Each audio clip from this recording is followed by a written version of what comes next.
convidar para que você abra sua Bíblia em João, capítulo 8. Evangelho de João, Evangelho segundo João, capítulo 8. Nós leremos dos versículos 1 a 11. Enquanto eu estiver lendo essa passagem, eu quero que você tente pôr na sua mente a cena na qual nós agora estaremos expostos diante da palavra do nosso Deus. Imagine como se você estivesse lá, naquele momento, vendo tudo isso aqui que está acontecendo. E nos diz assim a palavra do nosso Deus, João capítulo 8, a partir do versículo 1. Jesus, entretanto, foi para o Monte das Oliveiras. De madrugada, voltou novamente para o templo, e todo o povo ia ter com ele, e assentado os ensinava. Os escribas e fariseus trouxeram à sua presença uma mulher surpreendida em adultério, e fazendo-a ficar de pé no meio de todos, disseram a Jesus: Mestre, esta mulher foi apanhada em flagrante adultério, e na lei nos mandou Moisés que tais mulheres sejam apedrejadas. Tu, pois, que dizes? Isto diziam eles, tentando, para terem de que o acusar. Mas Jesus, inclinando-se, escrevia na terra com o dedo. Como insistissem na pergunta, Jesus se levantou e lhes disse: Aquele que dentre vós estiver sem pecado, que seja o primeiro que lhe atire pedra. E tornando-se a inclinar-se, continuou a escrever no chão. Mas ouvindo eles esta resposta e acusados pela própria consciência, foram se retirando um por um, a começar pelos mais velhos até os últimos, ficando só Jesus e a mulher no meio onde estava. Erguendo-se Jesus e não vendo a ninguém mais além da mulher, perguntou-lhe: Mulher, onde estão aqueles teus acusadores? Ninguém te condenou? Respondeu ela: Ninguém, Senhor. Então lhe disse Jesus: Nem eu tampouco te condeno. Vai e não peques mais. Vamos orar mais uma vez? Deus Santo, obrigado por tua bendita palavra. Obrigado por tua graça. Obrigado, ó Pai, porque um dia o Senhor nos tratou graciosamente, nos adotou, nos fez parte da tua família, do teu povo. Obrigado porque o Senhor aplicou a tua lei em Jesus Cristo e Ele pôde cumpri-la completamente para nos trazer salvação. Portanto, eu rogo ao Senhor nesse momento, ó Pai, que todos nós possamos achar graça diante do Senhor e ajuda-nos a tratarmos o nosso irmão, o nosso próximo, da mesma forma como o Senhor tem nos tratado. Louvado seja o teu nome, ó Pai, e nós oramos assim, para que o teu Santo Espírito nos conduza nesse momento, dando-nos entendimento, dando-nos praticidade diante da tua verdade. Nós oramos assim no nome santo de Jesus, amém. Se você não quiser ter a sua privacidade talvez invadida ou vasculhada, nunca entre na internet. Eu estou dizendo isso porque ontem, por exemplo, eu estava reclamando para meu pai de uma dor no joelho, que eu estava por conta da bicicleta. Hoje me foi sugerido um vídeo na internet, sem eu ter pesquisado, sem nada, sobre alongamento a respeito de joelho. Claro que tem dados que nós mesmos colocamos, e isso é fato evidente, que todos nós concordamos com isso, né, de que os mecanismos de busca possam ouvir e interpretar as coisas que a gente fala, e assim eles nos sugerem algumas coisas, mas tem alguns fatos da nossa vida cotidiana que nós mesmos colocamos sobre fotos, textos que expõem quem nós somos, os nossos pensamentos. Mas infelizmente também tem aquele lado em que alguns fraudadores pegam o nosso nome, CPF, contas, número de WhatsApp, clonam. Mas existe inclusive um termo técnico para isso, diante da toda a tecnologia, que é um termo em inglês, que é exposed, que na tradução é exposto, ou a gente poderia falar de exposição. E muitos têm utilizado desses dados, que às vezes nem são tão velados, são declaradamente abertos, e usam isso para fazer justiça, diante talvez de atos possivelmente criminosos, talvez de atos em que eles julgam, em que essas pessoas que querem expor essas pessoas, as outras pessoas que cometem alguns atos, eles tratam isso e assim se levantam o tribunal da internet. E diante desse tribunal, vem um outro termo, que esse eu gostaria de ressaltar nessa noite, que é a cultura do cancelamento. Diante desses fatos que são expostos, um tribunal é levantado, agora pessoas são canceladas.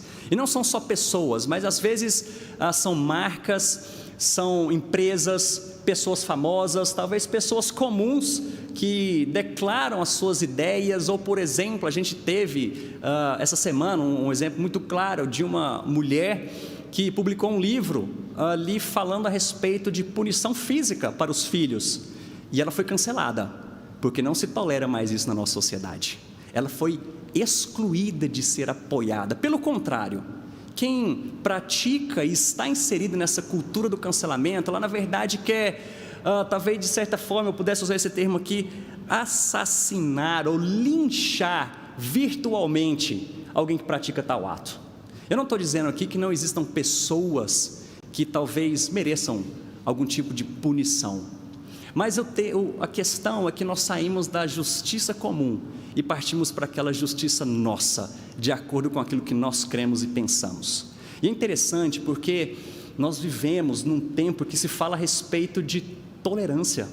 Nós temos que tolerar e aceitar qualquer atitude, pensamento ou ideologia que não fira outras pessoas. Mas esses mesmos que pregam tolerância, quando eles se deparam com alguém que eles consideram intolerante diante de si mesmos, das suas verdades, eles se tornam intolerantes. Esse é o tempo que a gente vive, diante desse tribunal e da cultura do cancelamento. E é interessante que essa história é antiga. Nós temos alguns termos que são modernos, inclusive esse foi um termo, expressão eleita como a expressão do ano de 2019. Isso foi uma empresa, um dicionário australiano, que é responsável por todo ano levantar termos que representam a cultura e a forma como a sociedade é moldada e como ela caminha. Em 2019, esse termo de cultura do cancelamento foi eleita como a expressão do ano, em que a sociedade caminhou diante disso. Mas, como eu havia dito, isso aqui é antigo, porque nós vimos um episódio aqui, na época de Jesus. Em que aconteceu isso? Houve um julgamento pessoal, uma pessoa foi exposta e diante de um tribunal queria se cancelar, não só ela, mas nós vimos aqui claramente qual era o intuito daqueles homens.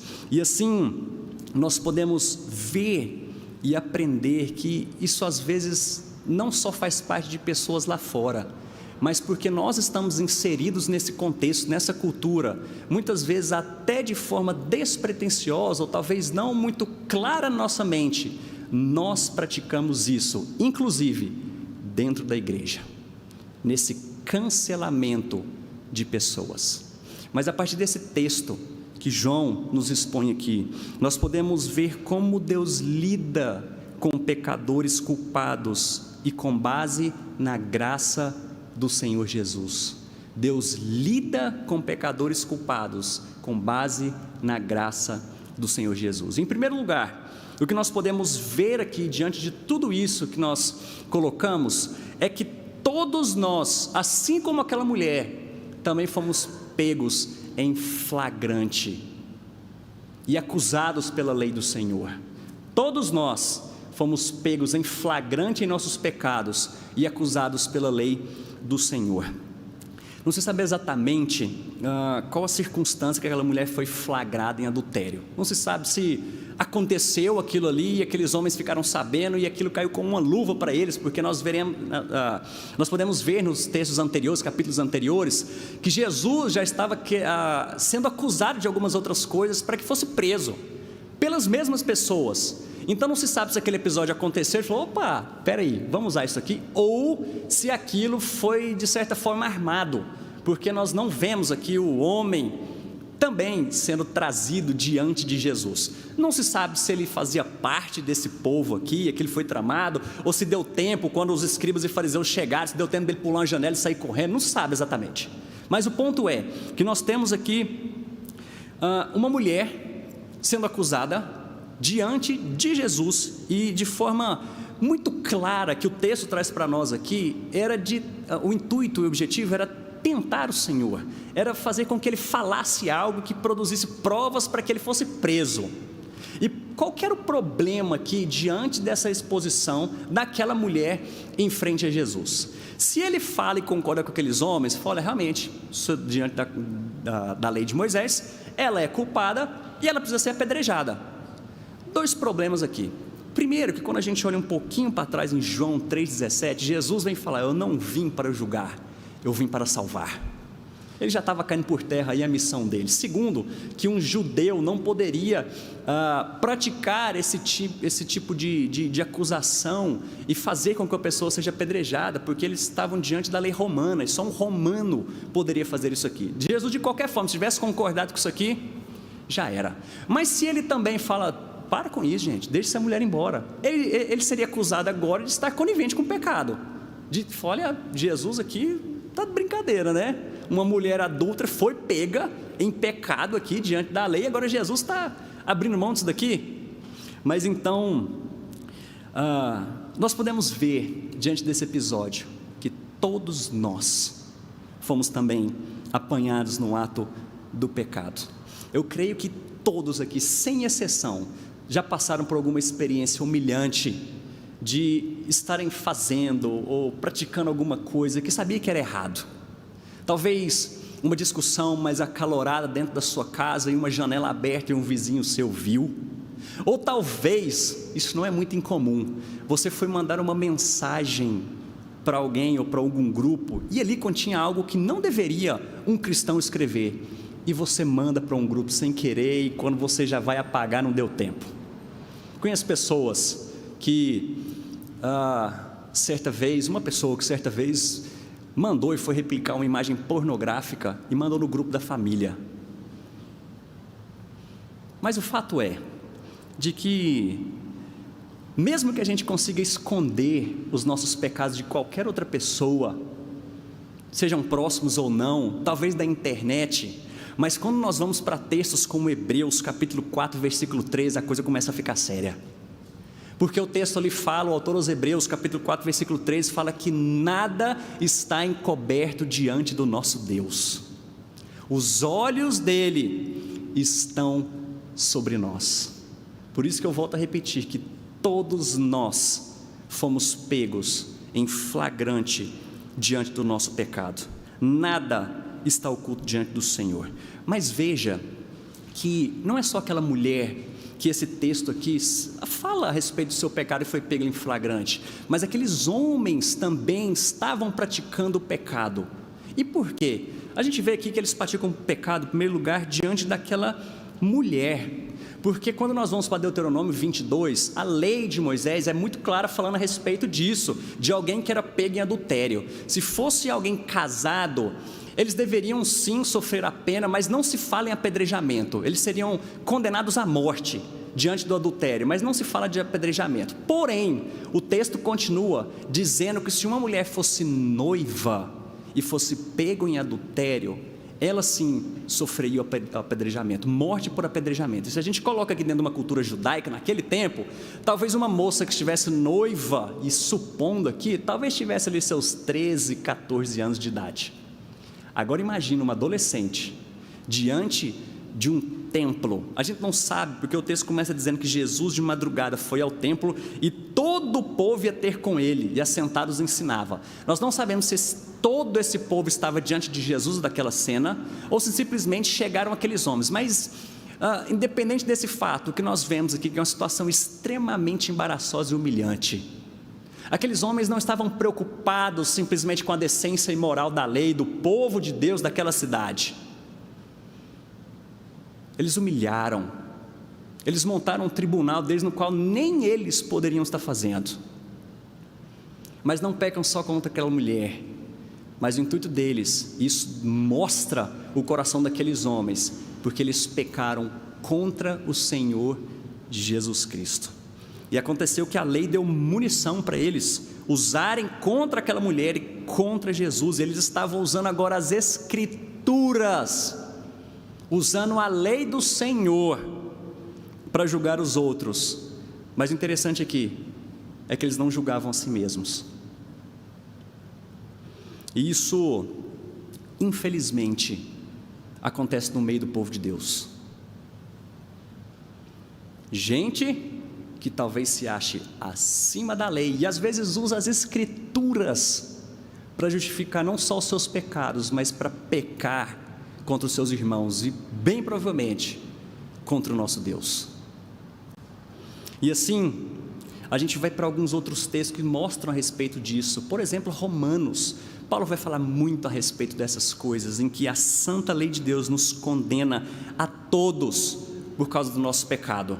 E aí a gente vê a conclusão que ele chega em Romanos 3:23, pois todos pecaram e carecem da glória de Deus. Se a gente voltar um pouquinho antes ainda, mesmo no capítulo 3, ele vai falar, não há um justo sequer, não há quem busque a Deus. Essa é a nossa condição de pecadores. Em julho de 2019, ano passado, um fato ficou muito conhecido no nosso país, porque uma jovem de 24 anos, um dia antes do seu casamento, foi abandonada. O noivo falou que não queria mais casar com ela, mas estava tudo pago, tudo pronto, tudo ajeitado lá, tudo arrumado para esse casamento acontecer, e ela foi nesse casamento, e divulgou, e naquele momento ela casou consigo mesma. Ela falou, olha, agora eu vou ser feliz, e não interessa o que aconteceu aqui, é bola para frente, eu vou casar comigo mesmo, eu me basto. E era uma pessoa de certa influência aí, meio digital. Só que o tribunal digital, o tribunal virtual foi montado. E essa mulher, já passando por algo terrível de um abandono no seu casamento, agora começa a ser linchada diante de comentários maldosos por conta dessa atitude. E eu não estou aqui para julgar essa questão em si. O que eu estou falando é o que veio para ela e chegou para ela, tá bom? Daqui a pouco a gente vai falar sobre essas coisas. Mas poucos dias depois, notícia que essa mulher se suicidou, porque não aguentou. Já a dor de um abandono e ainda ter que lidar com a sua vida exposta diante desse tribunal e agora cancelada por conta dessa atitude. Mas algo mais recente que aconteceu nessa semana, nós vimos aí, isso foi público, acho que todos aqui ficaram sabendo, de uma empresa e uma indústria de cosmético, né, que vende produtos aí de beleza, que escolheu para fazer uma campanha para o Dia dos Pais, um homem transgênero. E aí foi lá para os Trending Topics, né, que é uma rede social aí que dita quais as tendências, os tópicos de tendência que mais estão em alta e que as pessoas mais estão falando na internet. E isso foi lá, pessoal boicotando essa empresa. Ou seja, o tribunal entrou em ação. A cultura agora do cancelamento e fala, ninguém pode mais apoiar essa empresa, sequer essa pessoa que está fazendo a campanha. E começou agora a enxurrada de insultos, de coisas ruins. E mais uma vez eu falo, daqui a pouco nós vamos tratar a respeito de questão do pecado, da sexualidade e tudo mais. Mas eu estou falando para vocês a respeito desse ato. E bem provável que alguns de nós aqui entraram nessa, de cancelar uma empresa ou pessoas por conta de ideais ou propostas que não são adeptas à nossa, ou parecidas com a nossa. Como eu disse, nós não vamos tratar a questão do pecado não, do lado de lá. Eu estou tratando e olhando para nós aqui, porque o que me mostra é que talvez a gente não está preparado simplesmente para ter atos como esse de Jesus aqui. Ou talvez a gente fique olhando para um fariseu e pense, olha só que fariseu, hein? Usando a lei de Deus, se acham melhores do que essa mulher. E eles faziam isso muitas vezes, né? Inclusive a gente tem uma história lá, de uma parada que Jesus conta, de um olhando, batendo no peito. Eu falei, eu dou dízimo, eu faço as coisas, né? Eu sou melhor. E aí tinha um outro publicano lá, assim, ele não levantava o rosto. Ele falou, eu não sou digno, sequer de olhar. E aí Jesus fala, teve um que voltou justificado para casa. E a gente olha para pessoas assim, que ilustram essas campanhas, como essa pessoa, ou como qualquer outra, e eu falo, coitado, eu vou ser contra, eu vou cancelar. Talvez, porque lá no fundo eu estou pensando, eu sou melhor do que ela, afinal, a lei está do meu lado. E o que nós precisamos ver aqui, é que todos nós, queridos, somos pecadores, todos nós. Só citando aqui um pesquisador de comportamento humano, eu acho que ele não é cristão, mas chama José Roberto Marques, que diz: são visíveis a curto prazo os efeitos influenciadores dessa nova cultura. Não estamos mais abertos, dispostos a ouvir e dialogar. Pelo contrário, construímos uma sociedade cada vez mais polarizada, violenta e com dificuldades de relacionamentos. Isso demonstra uma incapacidade de sair de nós mesmos e irmos ao encontro do outro, o que parece ser uma coisa tão básica das relações humanas. E ao invés de nós produzirmos crentes, e eu vou dar uma meia culpa aqui, porque isso é culpa nossa de liderança também, que ao invés de nós produzirmos crentes, e vou colocar filhos que saibam dialogar com essa cultura, que saibam olhar para uma pessoa daquela e poder conversar, mas não, nós também fazemos parte dessa cultura do cancelamento, porque para nós é mais fácil dizer que eu estou com a lei e aquele é um pecador. Todos nós estamos na mesma condição, mas isso levanta uma questão importante aqui para nós. Se Deus é cheio de amor e graça, como que Ele pode demonstrar misericórdia e mesmo assim afirmar a sua santidade e a sua justiça? Como que esse Deus, em atos de misericórdia, demonstrando graça, ainda assim afirma que Ele é um Deus justo e santo? É o que a gente vê aqui, porque em segundo lugar, a graça e o amor de Deus jamais negam a sua verdade ou a sua justiça, porque perceba bem, que em nenhum lugar dessa história aqui, Jesus desculpa o pecado daquela mulher ou tolera o que ele tinha feito, mas no entanto, ele mostrou graça. E além disso, Jesus lida com os pecadores, primeiro aplicando a lei e a verdade de Deus a eles. Vejam só que aqueles homens usaram, claro, o que Moisés havia dito ali diante de Jesus. E qual que foi a atitude de Jesus diante daquele cenário? Aqueles homens chegam com a mulher, acusam e falam: é na lei, e eles chamam aqui de mestre. Não é à toa não, fala, mestre, conhecedor da lei. Essa mulher foi pega em adultério. O que Jesus faz? Ele está sentado e começa a escrever na areia. Ninguém sabe exatamente, ninguém sabe o que Jesus estava escrevendo ali. Alguns acham que ele estava escrevendo a respeito da lei, o que era a lei, ou alguma coisa sobre ele, mas por especulação. O fato é que ele estava escrevendo ali e aqueles homens insistem. Calvino vai dizer que Jesus simplesmente estava ignorando. Não, vocês não são dignos nem de dar ouvido para vocês, eu estava aqui ensinando, passei a madrugada aqui ensinando, estou cansado, vocês vêm com essa história agora. Mas enfim, ele passa ali e ele dá corda para aqueles homens, eles repetem: Senhor, está ouvindo? Essa mulher que foi pega. Ele se levanta e agora aplica a lei para eles, demonstrando a justiça, mas não diante daquela mulher por enquanto, mas para eles mesmos, e fala: quem aqui não tiver pecado, atire a primeira pedra, ou atire a pedra, pode atirar. Jesus não estava simplesmente livrando aquela mulher, ele está falando: se alguém que não tem pecado, pode atirar, vamos lá, a gente não tem que cumprir a lei? Se vocês também são cumpridores, façam isso. E é interessante que o texto segue aqui dizendo que aqueles homens, versículo 9, ouvindo eles a resposta e acusados pela própria consciência, foram se retirando um por um, a começar pelos mais velhos até os últimos, ficando só Jesus e a mulher. Eu só preciso fazer um parênteses aqui, porque muitos usam esse texto de forma errada, falando que ninguém pode me julgar. Está vendo? Quem é você? Atire a primeira pedra. Eu me lembro numa banda que eu tocava na igreja, e alguns dos membros lá não estavam tendo uma conduta muito cristã, e aí chegou um pastor, um presbítero, e foi exortá-los, falou: olha, eu estou sabendo de algumas atitudes aqui que alguns aqui da banda estão tendo, e eu não vou deixar mais vocês tocarem. Se não mudar de postura, eu não vou deixar tocar. E uma pessoa se levantou, falou para o pastor: só Deus pode me julgar. Quem o senhor está achando que é para falar que eu não posso tocar na igreja? Está falando que eu não sou crente? Você está julgando o meu coração? A gente está conversando ontem com os jovens, né, nosso encontro lá que a gente tem semanal, falando a respeito exatamente da questão do julgamento aqui, né? E o povo hoje fala, ninguém pode me julgar, né? Mas a história não é assim, não. Jesus aqui não está falando que ninguém pode julgar a ninguém.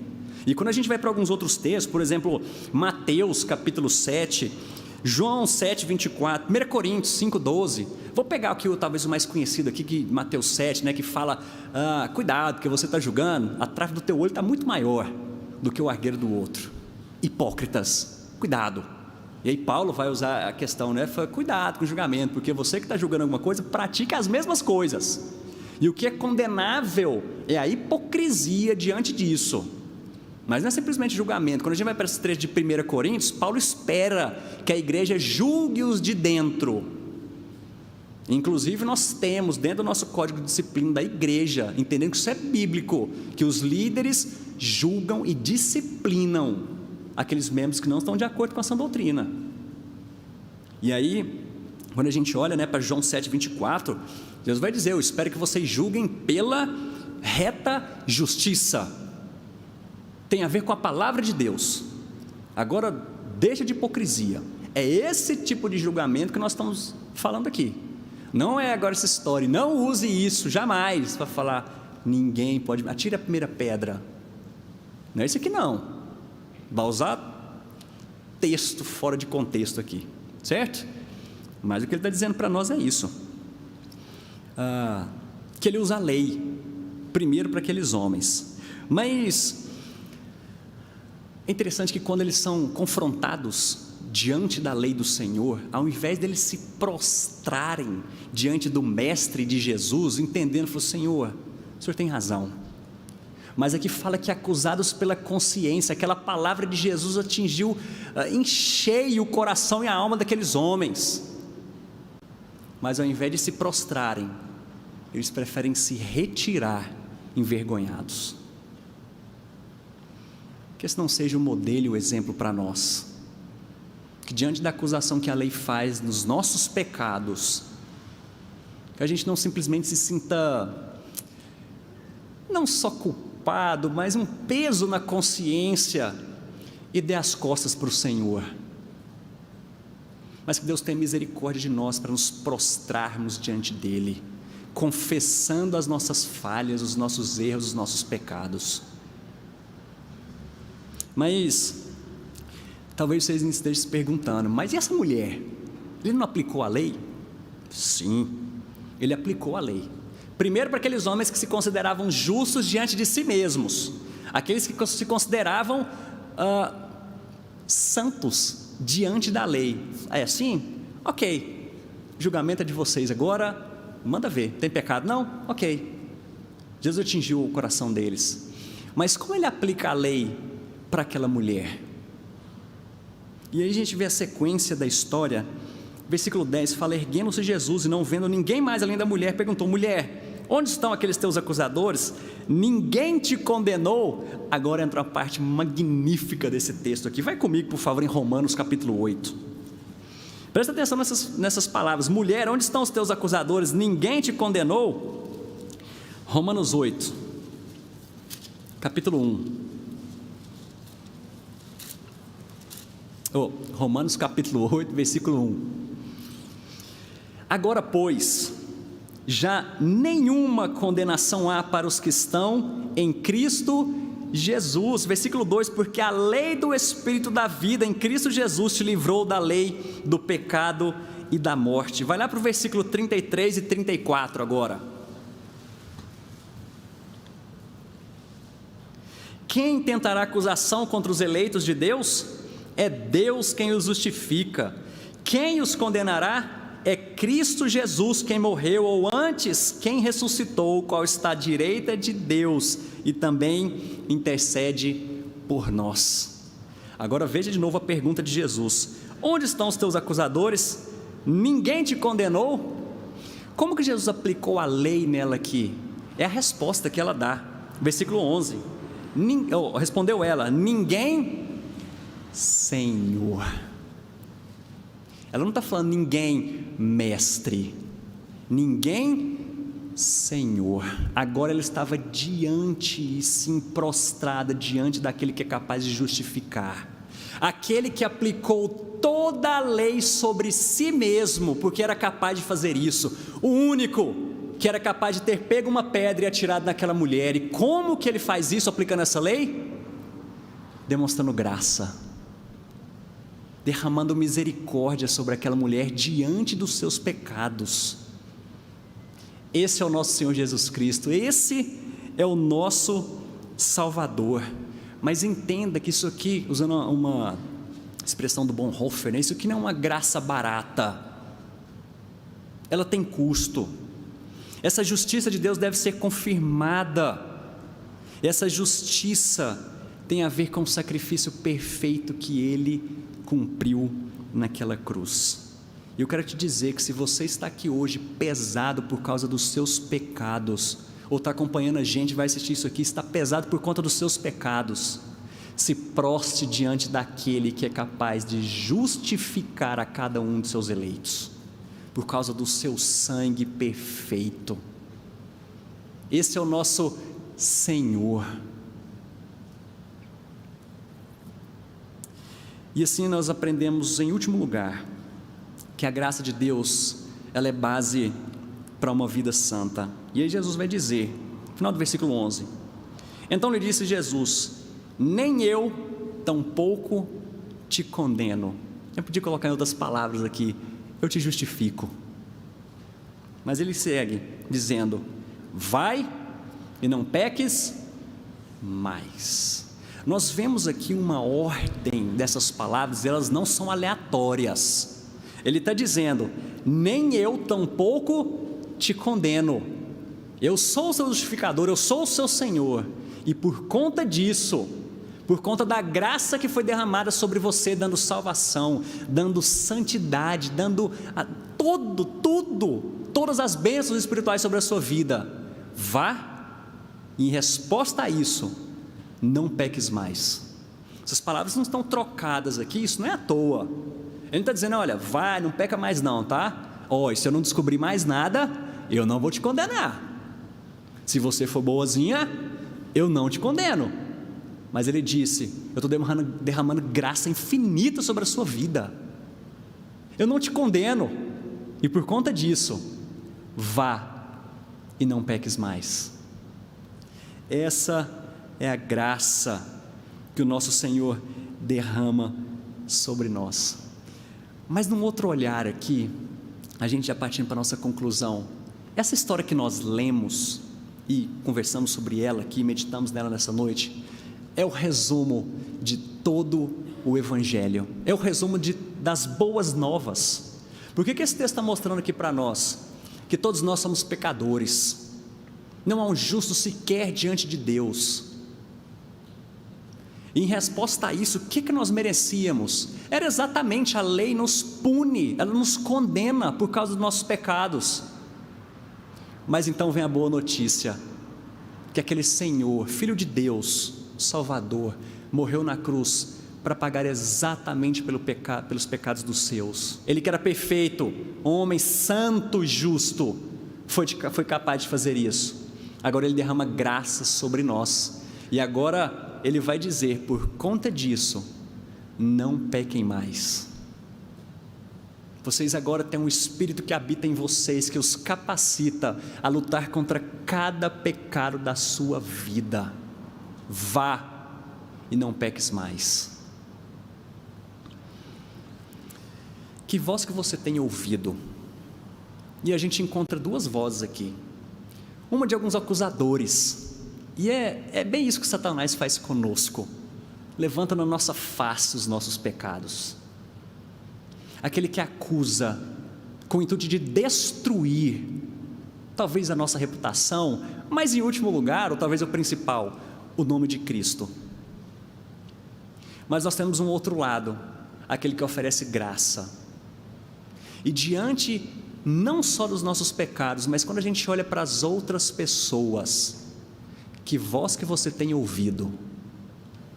Que tipo de política você tem praticado na internet? talvez antes de mandar aqueles textões, talvez antes de você estar inserido e querer praticar essa cultura do cancelamento, talvez você deva olhar para Jesus e também tratar o próximo com graça, com a mesma graça que você foi alcançado. Finalizando, qual que deve ser o nosso comportamento diante dessas coisas, diante de todas as situações? Será que a gente tem que boicotar mesmo, cancelar? Eu acho que tem algumas coisas que precisam sim, algumas heresias, algumas coisas difíceis da gente tolerar. A gente não tem que consumir e trazer isso para dentro da nossa casa mesmo, não. Mas agora, existem outras coisas que a gente consegue dialogar. Pessoas, trate pessoas com graça, cuidado com a sua língua, cuidado com os seus dedos ferozes,